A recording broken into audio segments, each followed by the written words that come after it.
વિદ્યાર્થી મિત્રો, મારી યુટ્યુબ ચેનલમાં તમારું હાર્દિક સ્વાગત છે। આજે આપણે પ્રકરણ નંબર 8 ખાસ આમનોંધની અંદર છેલ્લો દાખલો છે કે નીચેના ખાતા બંધ કરી એની નોંધ લખો। તો ખાતા બંધની કેવી રીતે નોંધ થાય, એક દાખલો રહી ગયો હતો તે આપણે આજે લઈ લઈએ, એટલે આ સ્વાધ્યાય આપણે પૂરું કરશું। મિત્રો, આ સ્વાધ્યાય 8 પૂરું થયા પછી બાકીના જે સ્વાધ્યાય છે એ હવે નેક્સ્ટ સેમ 1 આવશે ઉનાળા પછી, ત્યારે ચલાવવામાં આવશે। કારણ કે હવે તો તમારી સેમ 1ની પરીક્ષા પૂરી થઈ ગઈ છે, એટલે તમારા માટે ઉપયોગી નથી।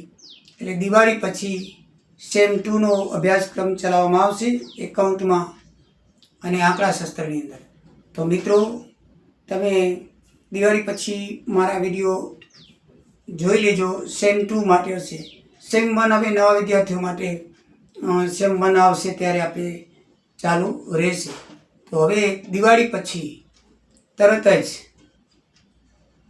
સેમ 2ના વિડીયો ચાલુ કરવામાં આવશે। સેમ 1નો કોર્સ 8 ચેપ્ટર સુધી અહીં અટકાવવામાં આવે છે। 9, 10, 11 જે ચેપ્ટર છે એ ઉનાળા વખતે સેમ 1 જ્યારે બીજું આવશે, નવા 10મા અત્યારે 10મા ધોરણમાં છે એ વિદ્યાર્થીઓને માટે ચલાવવામાં આવશે। રેગ્યુલર વિદ્યાર્થીઓ અત્યારે છે એની સેમ 1ની પરીક્ષા પૂરી થઈ ગઈ છે, તો હવે એના માટે કોઈ જરૂરી નથી। એના માટે સેમ 2 જરૂરી છે। માટે સેમ 2નો અભ્યાસક્રમ હવેના નેક્સ્ટ વિડીયોથી ચાલુ કરવામાં આવશે। તો આ છેલ્લો દાખલો આપણે ખાસ આમનોંધનો જોઈ લઈએ। એના ખાતા બંધ કેવી રીતે થાય મિત્રો? તો ખાતા બંધ કરવા માટે મિત્રો ખાસ કરીને 2 વસ્તુ ધ્યાનમાં રાખજો। પહેલાં તો એ વ્યવહાર જોઈ લેવાનો કે આ વ્યવહાર વેપાર ખાતાને લાગુ પડે છે કે નફા નુકસાન ખાતાને। ખાતું બંધ કરવું હોય તો કાં તો વેપાર ખાતે લઈ જવું પડે, કાં તો નફા નુકસાન ખાતે લઈ જવું પડે। તો એ જે ખાતાને લાગુ પડતો હોય એ ખાતું નક્કી કર્યા પછી એ ખાતાની કઈ બાકી છે, એ વ્યવહારની કઈ બાકી છે। દાખલા તરીકે વેપાર ખાતાની અંદર હંમેશા માલને લગતું વેચાણ છે, ખરીદ છે, વેચાણ પરત છે, ખરીદ પરત છે, એ વ્યવહાર આવે। અથવા એને લગતા ખર્ચા હોય, આવક માલ કાઢા ભાડું છે, બરાબર છે, એ રીતે એના જે ખર્ચા હોય એ આવે। અને નફા નુકસાન ખાસ હંમેશા ઉપજ ખર્ચના ખાતા આવે। કોઈ ઉપજ દર્શાવેલી હોય, કોઈ ખર્ચ દર્શાવેલો હોય તો હંમેશા નફા નુકસાન ખાતે લઈ જઈને બંધ કરાય, અને માલને લગતો વેપાર છે એ હંમેશા વેપાર ખાતાને લઈ જઈને બંધ કરાય। એટલે એ રીતે તમારે પહેલાં નક્કી કરી લેવાનું કે ભાઈ નફા નુકસાન ખાતાનો વ્યવહાર છે કે વેપાર ખાતાનો। પછી એ ખાતાની કઈ બાકીનો છે। દાખલા તરીકે ખરીદી હોય તો ખરીદ ખાતે ઉધાર હોય હંમેશા, બરાબર છે, અને વેચાણ ખાતે જમા હોય, વેપાર ખાતે લઈ જવું પડે। તો ખરીદ ખાતે ઉધાર હોય તો હંમેશા એને બંધ કરવું હોય તો જમા બાકી દર્શાવવી પડે। ઉધાર બાજુ તમે 4000 લખો તો જમા બાજુ 4000 લખો તો જ ખાતું બંધ થાય, બાકી આગળ લઈ ગયા કરીને, બરાબર છે। એટલે જે ખાતાની જે બાકી હોય એનાથી વિરુદ્ધ તમારે એન્ટ્રી કરી દેવાની। દાખલા તરીકે ખરીદી ₹400 છે તો બંધ કરતી વખતે ખરીદી તો ઉધાર હોય તો ખરીદ ખાતે જમા થાય। શું લખવાનું? ખરીદ ખાતે જમા છે। તો વેપાર ખાતાનો છે તો સામે વેપાર ખાતે ઉધાર કરી નાખવાનું, ઊંધી એન્ટ્રી કરવાની, બરાબર। કયા ખાતાનો છે એ ખાતે ઉધાર કરી નાખવાનું। માનો કે ભાઈ જાહેરાત ખર્ચના ₹400 છે તો જાહેરાત ખર્ચ એ નફા નુકસાન ખાતામાં આવે। હવે જાહેરાત ખર્ચની હંમેશા ઉધાર બાકી હોય, કારણ કે ખર્ચ છે એટલે હંમેશા યાદ રાખજો, ખર્ચની હંમેશા ઉધાર બાકી હોય અને આવકની જમા બાકી હોય। હવે એને તમે બંધ કરવું હોય ને તો ખર્ચની ઉધાર બાકી હોય તો ખર્ચની હંમેશા જમા બાકી લખવાની, અને આવક જે છે એની હંમેશા જમા બાકી હોય તો બંધ કરવું હોય તો એની ઉધાર બાકી લખવાની। દાખલા તરીકે ₹400 જાહેરાત ખર્ચના છે તો જાહેરાત ખર્ચ છે એ હંમેશા ઉધાર બાકી હોય, ખાતું બંધ કરવું તો જમા બાજુ લઈ જવું પડે। તો કયા ખાતાની એન્ટ્રી છે? નફા નુકસાન ખાતે। તો નફા નુકસાન ખાતે ઉધાર તે જાહેરાત ખર્ચ ખાતે જમા, આ રીતે લખવાનું આવે। માનો કે આવક છે, મળેલ ડિવિડન્ડ, તો મળેલ ડિવિડન્ડ છે હંમેશા નફા નુકસાન ખાતાની જમા બાજુ લખાય, બરાબર છે। હવે ખાતું બંધ કરવું તો આપણે ઉધાર બાજુ લઈ જવી પડે, બરાબર છે। તો મળેલ ડિવિડન્ડ ખાતે ઉધાર તે કયા ખાતાની એન્ટ્રી છે? નફા નુકસાન ખાતાની। તો નફા નુકસાન ખાતે જમા, જે ખાતાની એન્ટ્રી હોય સામે એના વિરુદ્ધ એની એન્ટ્રી કરી નાખવાની। એકદમ ને ઇઝી ને સરળ છે. સૌથી પહેલાં તે એન્ટ્રી કયા ખાતાની છે? વેપાર ખાતાની છે કે નફા નુકસાન ખાતાની છે? માલને લગતી હોય તો વેપાર ખાતાની, ઉપજ ખર્ચને લગતી હોય તો નફા નુકસાન ખાતાની એન્ટ્રી છે. એમ વિભાજન કરવાનું. પછી તેની ઉધાર બાકી છે કે જમા બાકી? વેચાણ હોય તો જમા બાકી, ખરીદી હોય તો ઉધાર બાકી, ખર્ચા હોય તો ઉધાર બાકી. ઉપજ ખર્ચ ખાતામાં, નફા નુકસાન ખાતામાં ઉપજ હોય તો જમા બાકી અને ખર્ચ હોય તો ઉધાર બાકી. તો એ નક્કી કરીને પછી એનાથી વિરુદ્ધ એન્ટ્રી તમારે લઈ અને જે ખાતામાં આવતી હોય એ સામેની એન્ટ્રી જમા કે ઉધાર કરવી. દાખલા તરીકે જોતા જઈએ. સૌથી પહેલી એન્ટ્રી છે મિત્રો વ્યાજ ખર્ચ ખાતું. 1000 રૂપિયા છે તો વ્યાજ ખર્ચ ખાતું છે, આ નફા નુકસાન ખાતાનું છે એટલે ખાતું નક્કી થઈ ગયું. હવે વ્યાજ ખર્ચ છે તે હંમેશા ઉધાર બાકી હોય. ખર્ચ હંમેશા ઉધાર બાજુ, નફા નુકસાન ખાતાની બાજુ લખાય. તો હવે આપણે એને જો બંધ કરવું હોય તો જમા બાજુ લખવું પડે. તો એ નક્કી થઈ ગયું કે વ્યાજ ખર્ચ ખાતે જમા થાય. તો કયા ખાતાની એન્ટ્રી છે? નફા નુકસાન. તો નફા નુકસાન ખાતે ઉધાર 1000 રૂપિયા થાય. બરાબર સમજાઈ ગયું? બાબત છે કયું ખાતું બંધ કરી છે? વ્યાજ ખર્ચ ખાતું બંધ કરી નફા નુકસાન ખાતે લઈ ગયા. બધા એમ જ લખવાનું.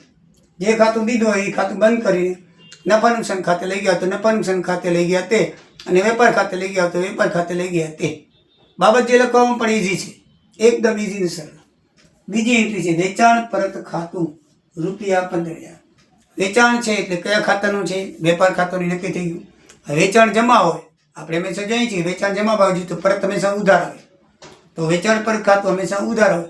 તો આપણે એનું બંધ કરવું હોય તો જમા બાજુ લખવું પડે. શું લખવું પડે? જમા બાજુ. તો વેચાણ પરત ખાતે જમા લખાય. અને કયા ખાતામાં લઈ જઈએ છીએ? વેપાર ખાતામાં. તો વેપાર ખાતે ઉધાર 3000 લખાય. ફરી મિત્રો સમજણ? ખાતું ક્લેરિફિકેશન કર્યા પછી કઈ બાકી હોય એનાથી વિરુદ્ધ બાકી કરી નાખો, અને જે ખાતે લઈ ગયા તો એ સામે એન્ટ્રીના જે ખાતાની છે એ કરી નાખો. દાખલા તરીકે ખરીદ પરત ખાતું. તો ખરીદ પરત ખાતું હંમેશા ખરીદી ઉધાર હોય તો ખરીદ પરત જમા હોય ને. ખરીદી હંમેશા ઉધાર બાકી હોય તો એનાથી વિરુદ્ધ ખરીદ પરત ખાતું હંમેશા જમા હોય.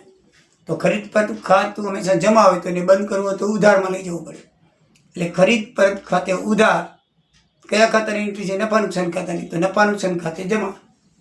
ખરીદ પરત ખાતે ઉધાર તે વેપાર ખાતાની છે તો વેપાર ખાતે જમા. બરાબર છે? ખરીદ પરત છે એ વેપાર ખાતાની છે, બરાબર, માલની છે તો વેપાર ખાતે આપણે જમાવીશું. બરાબર છે? પછી મિત્રો મળેલ વ્યાજ. મળેલ વ્યાજ છે એ કયા ખાતાની છે? નફા નુકસાન ખાતે. આવક છે, ઉપજ ખર્ચ નફા નુકસાનમાં આવે. તો મળેલ વ્યાજ છે એ હંમેશા જમા બાજુ લખાય. તો એને બંધ કરવું તો આપણે ઉધાર બાજુ લખવું પડે. તો મળેલ વ્યાજ છે ઉધાર કયા ખાતે લઈ જઈએ છીએ? નફા નુકસાન ખાતે. તો નફા નુકસાન ખાતે જમા. બરાબર છે? તો મળેલ વ્યાજ ખાતે ઉધાર 800, તો નફા નુકસાન ખાતે જમા 800. એવી રીતે થશે. બરાબર છે? જાહેરાત ખર્ચ ખાતું 1500. કયા ખાતાની એન્ટ્રી છે? નફા નુકસાન ખાતાની, કારણ કે જાહેરાત ખર્ચ છે. તો જાહેરાત ખર્ચ હંમેશા ઉધાર બાજુ લખાય. તો એને બંધ કરવું તો કઈ બાજુ લઈ જવું પડે? જમા બાજુ. તો જાહેરાત ખર્ચ જમા બાજુ સાથે તો એનું ખાતું કઈ છે? નફા નુકસાન. તો નફા નુકસાન હંમેશા ઉધાર બાજુ થશે. તો નફા નુકસાન ખાતે ઉધાર 1500, તે જાહેરાત ખર્ચ ખાતે 1500. પડે છે ને મિત્રો ખબર? એવી રીતે પગાર ખાતું. તો પગાર ખાતું એ નફા નુકસાન ખાતાની એન્ટ્રી છે, અને પગાર ખાતું કઈ બાજુ લખાય? ઉધાર બાજુ. હવે એને બંધ કરવું હોય તો જમા બાજુ લઈ જવું પડે. તો પગાર ખાતે જમા થાય. કયા ખાતાની એન્ટ્રી હતી? નફા નુકસાન ખાતાની. તો નફા નુકસાન ખાતે ઉધાર લખાય. તો નફા નુકસાન ખાતે ઉધાર 4000, તે પગાર ખાતે 4000 જમા. મળેલ ડિવિડન્ડ. મળેલ ડિવિડન્ડ હંમેશા આવક થઈ. તો મળેલ ડિવિડન્ડ એ નફા નુકસાન ખાતાની એન્ટ્રી છે. આવક થઈ એટલે જમા બાજુ હોય. આપણે એને બંધ કરવું છે તો ઉધાર બાજુ લઈ જવું પડે. અને કયા ખાતાની એન્ટ્રી છે? નફા નુકસાન ખાતાની. તો નફા નુકસાન ખાતે જમા કરવું પડે. તો મળેલ ડિવિડન્ડ ખાતે ઉધાર તે નફા નુકસાન ખાતે 700. બાબત જે મળેલ ડિવિડન્ડ ખાતું બંધ કરી નફા નુકસાન ખાતે લઈ ગયા. પગાર ખાતું બંધ કરી નફા નુકસાન ખાતે લઈ ગયા. જાહેરાત ખાતું બંધ કરી નફા નુકસાન ખાતે લઈ ગયા. મળેલ વ્યાજ બંધ કરી નફા નુકસાન ખાતે લઈ ગયા. એકદમ ઇઝી છે. તમને જે એન્ટ્રી આપી હોય એ ખાતું બંધ કર્યું તમે, અને જે ખાતે લઈ ગયા એ ખાતાનું નામ બાબતજીમાં લખી નાખવાનું. બાબતજી એકદમ ઇઝી છે. બરાબર છે? ખરીદ ખાતું. તો ખરીદ ખાતાની હંમેશા ઉધાર બાકી હોય, અને કયા ખાતાની એન્ટ્રી છે? વેપાર ખાતાની છે. તો ખરીદ ખાતું ઉધાર હોય તો બંધ કરવું હોય તો જમા બાકી લખવી પડે. તો ખરીદ ખાતે જમા આવે અને વેપાર ખાતે ઉધાર આવે. તો વેપાર ખાતે ઉધાર 5000 એ ખરીદ ખાતે જમા 5000. વેચાણ ખાતું, વેચાણ હંમેશા કયા ખાતાની એન્ટ્રી છે? વેપાર ખાતાની એન્ટ્રી છે. વેચાણ કઈ બાજુ આવે? જમા બાજુ આવે. એને બંધ કરવું હોય તો ઉધાર બાજુ લેવી પડે. તો વેચાણ ખાતે ઉધાર આવશે અને કયા ખાતાની એન્ટ્રી છે? વેપાર ખાતે જમા આવશે. તો વેચાણ ખાતે ઉધાર 10000, વેપાર ખાતે જમા 10000. છેલ્લું મિત્રો ગાળખાત ખાતું. જો કે આ દાખલાની એન્ટ્રી નથી, મેં મારી પોતાની રાખી છે. બધા ખાતા આવી ગયા હતા, ગાળખાત રહી જતું હતું એટલે મેં મારા ઘરની એન્ટ્રી લખી નાખી છે. બરાબર છે. અને પૂરી 10 પણ થાય, 9 હતી તેને મેં કીધું 10 થઈ જાય. તો ગાળખાત ખાતું 500 રૂપિયા છે. તો ગાળખાત કયા ખાતાની એન્ટ્રી છે? નફા નુકસાન ખાતાની. ગાળખાત કઈ બાજુ લખાય? ઉધાર. તો એની ઉધાર બાકી હોય, એને બંધ કરવું હોય તો જમા બાજુ લેવી પડે. એટલે ગાળખાત ખાતે જમા થાય. કયા ખાતાની એન્ટ્રી છે? નફા નુકસાન ખાતાની. તો નફા નુકસાન ખાતે ઉધાર થાય. નફા નુકસાન ખાતે ઉધાર 500, તે ગાળખાત ખાતે 500. બાબત જે ગાળખાત બંધ કરી નફા નુકસાન ખાતે લઈ ગયા. સમજાય કે મિત્રો? કોઈ પણ ખર્ચની, કોઈ પણ ખાતું બંધ કરવાની નોંધ કઈ રીતે થાય એ તમે બરાબર રીતે સમજી ગયા હશો. એકદમ ઇઝી રીતે. સૌથી પહેલાં એ કયા ખાતાનું છે, નફા નુકસાન ખાતાની એન્ટ્રી છે કે વેપાર ખાતાની, એ નક્કી કરી લેવાનું. પછી એ નક્કી કરી લીધા પછી એની કઈ બાકી હોય જે તે ખાતામાં, એ બાકીની વિરુદ્ધ ખાતાની આમ નોંધ લખવાની અને જે ખાતે લઈ જતા હોય એને ખાતે ઉધાર કે જમા કરી દેવાની. બરાબર છે મિત્રો? તો હવે બરાબર ખબર પડી જશે. જય દ્વારિકાધીશ, જય સિયારામ. આવજો મિત્રો.